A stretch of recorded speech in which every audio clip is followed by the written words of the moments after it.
Hi guys, welcome back to Beauty Within. Today we're gonna jump straight into things because we have two very special guests with us on the show. They are from Chemist Confessions, Gloria and Victoria, and we're so excited to have you guys on. Hi everyone, thanks for having us. We're so excited, finally.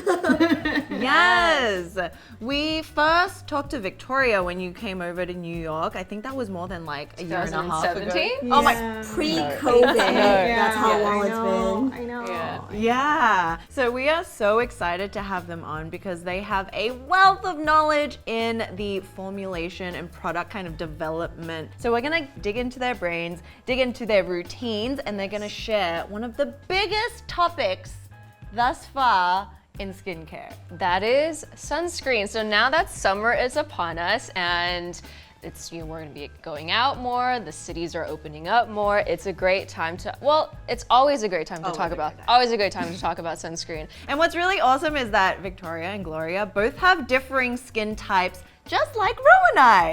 It's different, but it's the same. Like, I feel like I'm like Gloria's skin and then you're like Victoria's skin. Yes, we found our twinsies. And also we brought some of our favorite ones so we can kind of run it by them and see their thoughts and get their take, because I'm curious from a chemist perspective and from a formulation perspective, things that we can try our whole lives to decode, but then we don't have the actual, not like the decades worth of knowledge that you guys have working at a huge conglomerate. Which we will jump into right now. But before then, if you haven't subscribed, please join the family where we have more guests, hopefully, that can shed more light on everything skincare, wellness, and lifestyle. And press the little notification and follow all of their socials as well, which we'll have in the description. But without further ado, let's get into it.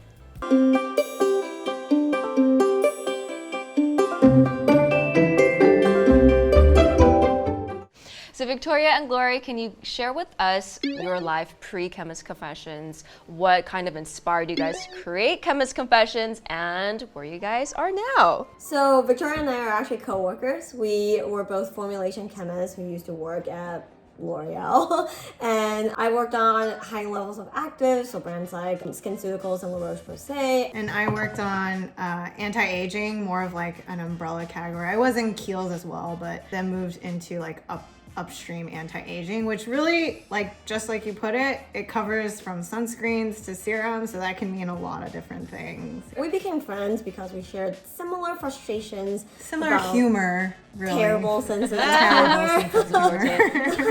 Both of us had a lot of existential angst about where we were in terms of where the industry is going, things that we're working on. The entire industry was so marketing driven. We just felt like as chemists, we were like stashed away in the labs and our voices aren't really being heard. So we decided to leave.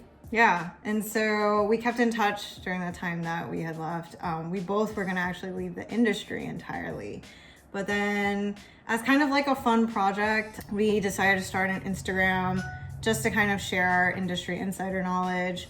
We really just wanted to see if what we knew could help anyone just like shop for skincare and just make their lives a little easier. We really didn't know if it was gonna succeed. Like, it was kind of just like a Hail Mary. And I'll see what happens kind of deal. Yeah, because we were thinking that no one really wants to get too into the nitty gritty, and you know, the ingredient names, they don't make it very friendly to learn. But who knew? Like, they're willing to do their homework. You'd be surprised how much people know. And we were shocked. And next thing you know, we're like, hey, this Instagram is a full-time job. Now what? Yeah. Oh my gosh. Yeah, so that's how we kind of transitioned into everything we're doing now. We decided to create some products because at the end of the day, we're chemists. Our whole passion is in Our mission. to formulate and create. But at the same time, we really felt like our Chemist Confessions, the mission is to bring transparency to the industry and while making skin science fun.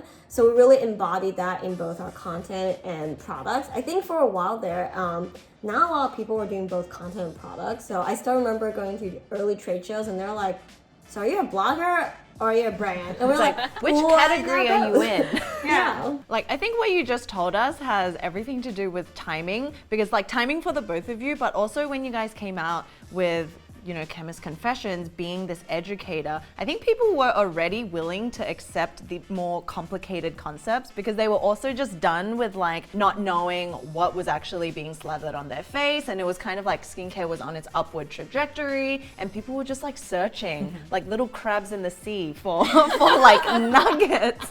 So you definitely anything. yeah, and I think it's great to see things from different perspectives because even for Ro and I, like we come more from like a consumer's point of view. Like we just love trying a bunch of products. We obviously try a lot, whether it's from like Western brands, Korean brands, and then sharing our experiences, but then coupling up with you guys who are more like chemist formulators. It's such a synergy. Yeah. Could you help us walk through before, when you were at the beauty conglomerate, what was it like in terms of, because you said things are marketing driven, can you kind of explain what that means? Every big company is different, but usually formulators or chemists in the lab, we get a brief from marketing. So let's say they want an anti-aging cream that has this ingredient that sometimes they might not even necessarily ask for a level of performance. It's more like, this is a story we want to tell. Now create something that will help us tell the story. So it's like based on market trends? Yeah.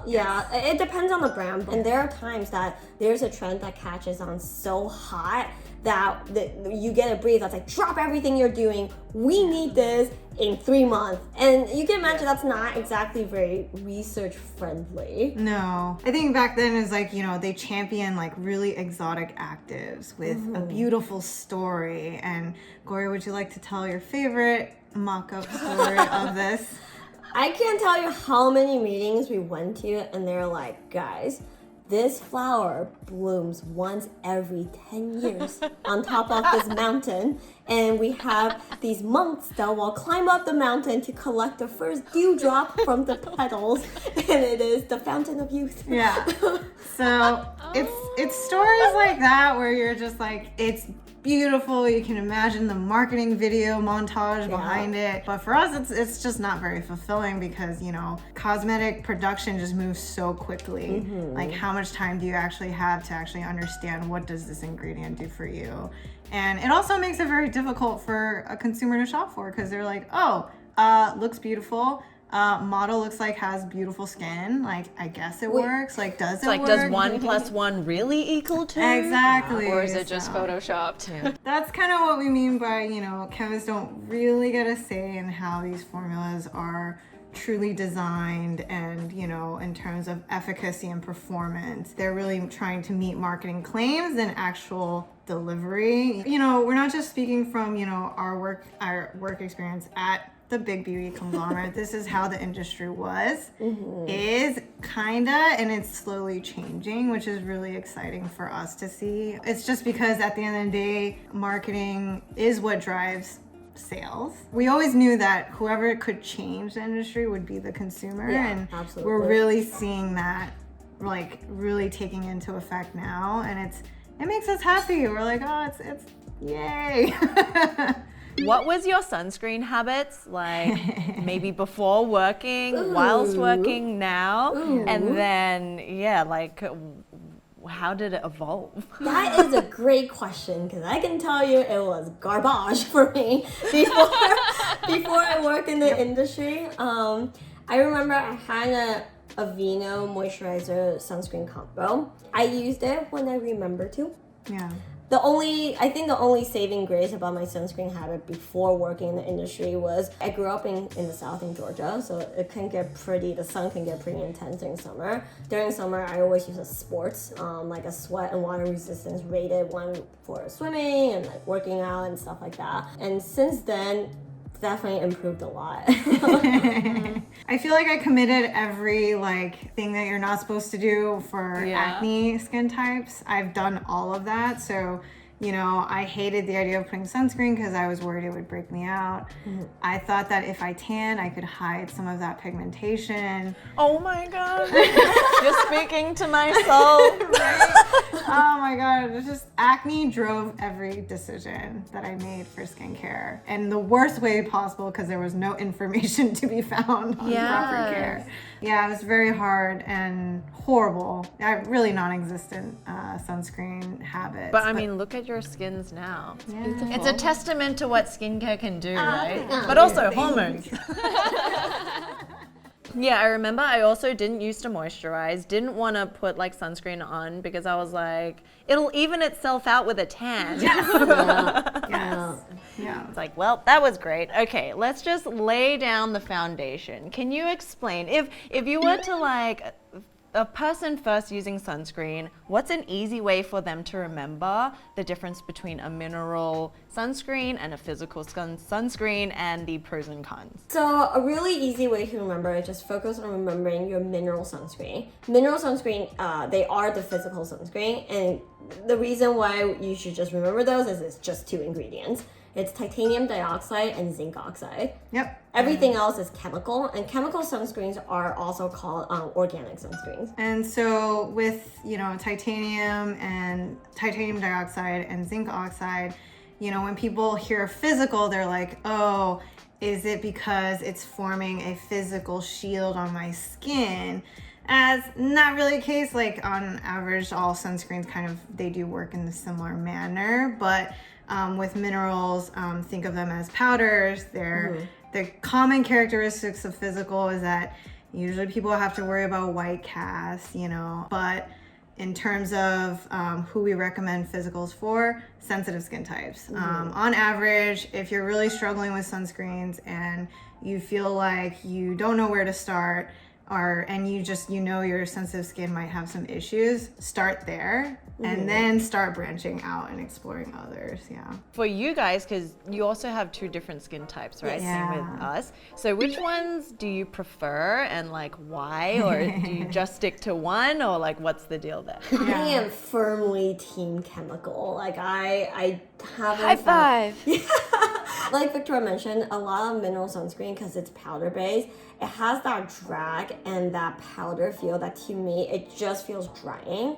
And that compounded with the fact that to make it feel less greasy, a lot of products will use oil absorbing powders to give it a cleaner feel, and that on my dry skin just the nails on the chalkboard. I can't do it. Yeah, I'm also the same actually. I can get very tan during the summer, so I have a lot of issues with minerals making me look a little mime-ish. I will say recently there's definitely been a push for more mineral formulas. And I have been pleasantly surprised by a couple, but I'm also like team chemical just because texture, I get very oily, so I don't appreciate feeling that heaviness. I think there's also more variety in terms of format of chemical. There's just more options, and physical, they try to put it in different formats, but the texture for me, more often than not, feels very similar to one another. Yeah. And as you guys said in your podcast, texture is king. Yes, texture is king. We're going to be talking all about textures very soon. Yes. What's the biggest difference you see between like US branded sunscreens and like the Korean sunscreens? The European ones. And European. So, biggest issue with US is sadly the FDA. A little slow moving. Yeah, it's a little slow moving. There's a lot of red tape, and basically the only chemical UVA filter we can use is avobenzone. We actually just did a Insta post on avobenzone. We used the phrase "it's less stable than the value of Dogecoin," so it kind of limits to the combinations you can use. Exactly. It's unfortunate, but yes, the US is a little bit in the Stone Ages when you talk about chemical sunscreen textures. You're gonna find it's heavier, it's shinier, it's greasier. It's all the aspects of sunscreen that people don't like. I think in Asia, they love refreshing textures. I think Because it's humid there. Part of it Asia is very, very humid, and then in places like Japan and Korea, their routine is very layer heavy. So by the time you get your sunscreen, you definitely don't want a heavy cream. So European sunscreen can also use some filters that's not available in the US yet. But I think cultural preferences, their textures are a little creamier, a little more hydrating. But of course, it's still nicer than US sunscreen. I mean, they use the Uvenols and the Tinazorbs, and that still allows them to basically sit a little nicer. Oftentimes when people ask us for sunscreen recommendations, we do have to ask them, like, if you can get your hands on an international sunscreen, you are better off. Like, you have a better chance of finding something you like. Talking about expiration dates, you guys keep reminding us. So important. Especially sunscreen. Can you kind of paint a picture? How hard is it to formulate a specific sunscreen? Oh boy. Is one harder to formulate than the other? For in layman terms. So, how much time do you have? It's like therapy hour for us. So going back to our friend Avobenzo, this is the core issue with chemical sunscreen in the US because one of the primary goals is to stabilize Avobenzo. That's why you'll see in combination with octocrylene a lot. L'Oreal technology, you'll see Mexerol SX on the bottles. A lot of things there. They're also UV filters, but they're also known to help stabilize Avobenzo. Now the issue is it can be stabilized, but then you have to test it. It has to last a shelf life. This is where everything matters. Victoria will tell you can change 0.5% of what you think is the most vanilla ingredient on earth, and you go and you run your preliminary test and you realize, oh crap, nothing works anymore. Now I have to go back and readjust. It's that finicky. Yes, everything matters. The packaging that it's in Packaging matters. is so important. Can it actually give you the proper protection after sitting on that shelf? That's why we should take the expiration date of a sunscreen very seriously. And I want to add about mineral sunscreen. The difficulties is in even dispersion, and we always say, please don't go online, find a homemade sunscreen formula. You can buy zinc oxide powder on Amazon and add it to your cream. Yeah, don't do it. That's a huge challenge for us in the labs too. Is like Victoria mentioned, a lot of times it comes in powder form. Sometimes you can get it in pre-dispersed form, but either way, the challenge with mineral is getting it to disperse and deposit a very even film on your skin and hold up for 2 hours without water or sweat. So let's talk about textures. Should we talk about textures and a little bit of products? So you guys did a really interesting poll also on your IG about the top sunscreens that people voted for, and we saw some of the ones that we also really enjoy and have tried, while others were like, where did this even come from? I guess the most prominent application of sunscreen is through fluids and lotions, right? Yes. So do you want to tell us a little bit about how this works to protect our skin versus something like an oil or a powder or other forms of sunscreen? It's simple, and you rub it on and it creates a film. Your skin does absorb it. When you create this nice film, the UV rays, it will absorb that energy and dispel it as heat. And actually, that's how it works for the oil format and the stick format. It's all the same. It's all the same. And we should add that it doesn't matter what the format is, it gets tested the same way. Yeah, I was going to say, except for powders. Powders That is the most mysterious one of all. Yeah, we You have to put We kind of see it as if you have makeup on and that's better for you in terms of reapplication, we can see the value in that, but for us, it's just a format. It's hard to recommend in terms of reliability. Yeah, we feel like it's an option that's more like when you're in a bind than every day. This is my go-to for my proper protection. Yeah. So between, let's say, lotions and fluids and a stick, you would say they're pretty comparable. It can be. I think it comes down to application habit. So I'm boring. I personally like the fluids or lotions because there's that tactile sensation where you're kind of looking for and you know you're applying enough. For a stick, I know I'm missing a spot. I don't know where. but I'm definitely missing the spot. Yeah. How about sprays? Because I feel like sprays people are more and more interested in, maybe because it's like easier to apply. Is it actually giving you the coverage, or is it just like dissipating into the air? That's a great question. I'm so glad you asked this. So when sprays get tested, they are actually sprayed onto the hand to rub and apply. I love it as a convenience factor also for people who have kids. Holy crap, try trying to get a kid to put on sunscreen. Yeah. Come here! To just make sure that you're getting that level, one of the easiest ways to make sure that you apply it to your hand and then like rub it in well. Okay. Or if you can't get it, just direct apply, and just by this motion, rubbing it in, Oh yeah, you will I used realize. to always, as a child, just because it feels better too. Yeah. Like any other sunscreen method, just gratuitously. I think you put it best. Like reapplication sprays are much Really nice, nicer. yeah. For acne skin, I was always really like almost scared to reapply because then I just imagine my pores are then filled with bacteria and dirt. So I'm like, I'd rather not apply. I mean, for acne, it is very hard. I don't know how many questions we've gotten asked where it's like, do I wash my face and then reapply, you know? And I kind of understand that sentiment, you know? For me, this is where like a cleansing wipe does help. But, you know, at the end of the day, skin cancer is no joke, so you don't have a cleansing wipe, reapply. Do you want to shoot them with some of your two favorites? So you have two here, right? Let's do it. Yes. I have the Paula's Choice Youth Extending Daily Hydrating Fluid SPF 50 and also the Supergoop 100% Mineral Matte Screen.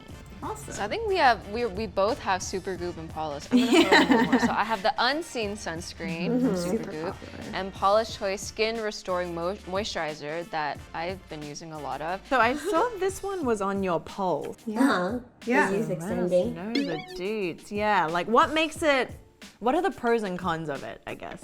I guess like, you know, this is where pros and cons like hard for us to say, you know. We're gonna sound like, you know, a broken record, but again, if you can find a texture that you love, that's really the goal here. And it just highlights that everyone's skin is super personal. And that's why there's how many sunscreens out there. Like our poll to us, like we also discovered a couple brands that we haven't heard of either. I was just gonna make a comment. The Supergoop, the Mineral Matte Sunscreen. That's like matte is a word that me as a dry skin individual avoid like the plague. When I see the word matte, I think oil absorbing powders. I think a lot of those use powders like silica or a nylon powder, something that's gonna give you that finish. And I think it works for a lot of people, but for me, I hear it and I'm like, that's exactly what I was talking about before with mineral sunscreen. I use that to kind of compensate texture. Gloria's left the chat. No, thank you. In fact, can I say this, that you prefer alcohol over powder? Yeah, I know alcohol is a texture or an ingredient that a lot of dry skin people avoid. It's not the end of the world. So hated. Yeah, it is very much hated. Yeah. For me, it's not really an issue, especially because in sunscreen, it's never as high of a level as people think. Yeah. Most companies want to avoid making your product flammable, so it's most likely under 5%. So it's not really an issue for me, especially because my habit is I will always have a moisturizer under my sunscreen. So these two for like oily skin, I feel like are very different, right? One is matte, and it definitely has that like silicone-y, like pore blurring, soft focus kind of look. I was like, Everything that doesn't work for my skin. Every time I hear those words, I'm like a moth to a flame. I'm like, give it to me. While this one is very runny, it's very lightweight. When you put it on, it just almost feels like a super watery moisturizer. And kind of like depending on the mood, but also the temperature and where I am. Sometimes you just wake up, I feel more lightweight or something like that. I want to be matte today. Yeah. You know how on the back of this it says like zinc oxide dioxide 17%, titanium dioxide 0.7%. Is there a percentage that people should look for? No. That's a great Don't do question. that. The it doesn't matter. Everything has to be tested. Like we mentioned, the formulation bit, it depends on everything else in the formula. If you want to get down, stare at every like percentage and correlate it with the SPF value, you'll find that it's only very loosely correlated. Yeah. So For us, like we do the whole decodes of the ingredient list. This is where we're like, please don't do this, you know, because even the formula that it's in can have an impact on the protection. So every type of formula, the way it's created, the ingredients that are in it that can boost that value. There's other ingredients that are impacting that protection factor. So it's really important to think about that and not get too stressed out and caught up on that, you know. Okay, so let the chemist do the chemist work. Yes. We Let's can do our just job. trust We just in that. trust the SPF number. Yeah. Awesome. I'm curious how the Unseen is formulated, or just like your guys' take on it, because it does have such a unique texture. Sunscreen ingredients are themselves, even these like filter systems, they're finding ways to kind of help prevent that like classic wide film situation where you turn and hit the light just right and you'll see like a film of sorts. So there's also ways to create an emulsion where, you know, the way it applies, you don't see that kind of reflection as much. A big part of the chemist job is to test and trial different combinations to get that effect. And I just pulled up the Unseen ingredient list you should check. There's a combination of powders and gel forms of silicone. And silicone tend to give you that matte-ish look. It's one of the most useful texture enhancers in the industry. This is where every brand, it's a lot of trial and error. There isn't one ingredient that's that we can say, hey, if you see this on ingredient list, that means they're gonna have a nice visual. That's not how it works. And I think it just goes by different combinations, even different formats of the same inky name can impact how it looks. Because as you were saying that, I was like, oh, there's also this dermalogical one that says light activated skin defense, where it says like it's activated by visible light to help boost skin's natural luminosity. When I read that for the first time, I'm like, what's light activated skin defense?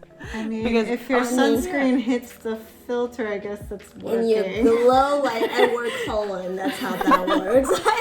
And then does it like illuminate my skin, like light what you refraction? Say it out loud. You know, that the line? to be fair, as much as we kind of poke fun at marketing, they have a hell of a time. That's a really hard job because there's so much red tape, even with sunscreen. You gotta get a little creative. So sometimes, you know, you gotta, I mean, when we started, you know, doing products, that's when we really learned that it is quite difficult, you know, to properly claim, but then also make sure that, you know, it falls on the conveying the benefits FDA and guidelines. Yeah. So when they test the sunscreens, how much should we be using to get the protection that's labeled? Would you guys say the 2-finger rule is? It's Technical difficulties. No, just kidding. But guys, this is all we could fit into this very interesting and special interview. So if you do want to find the answer to this very important sunscreen question, as well as other tips and tricks on finding the right sunscreen for darker skin tones, if you want to peek into Gloria and Victoria's own skincare routine, and where they also share their recommendations, but also discuss, does price matter when it comes to sunscreen? All this and more will be in our part 2 with Chemist Confessions, and we're going to be doing a very special giveaway that we want to include you guys in. So make sure you're staying connected with us on our IG. Make sure you're following Chemist Confessions on theirs, and we'll see you very soon with part 2. Bye for now. And also make sure you've hit like and subscribe. Cheers.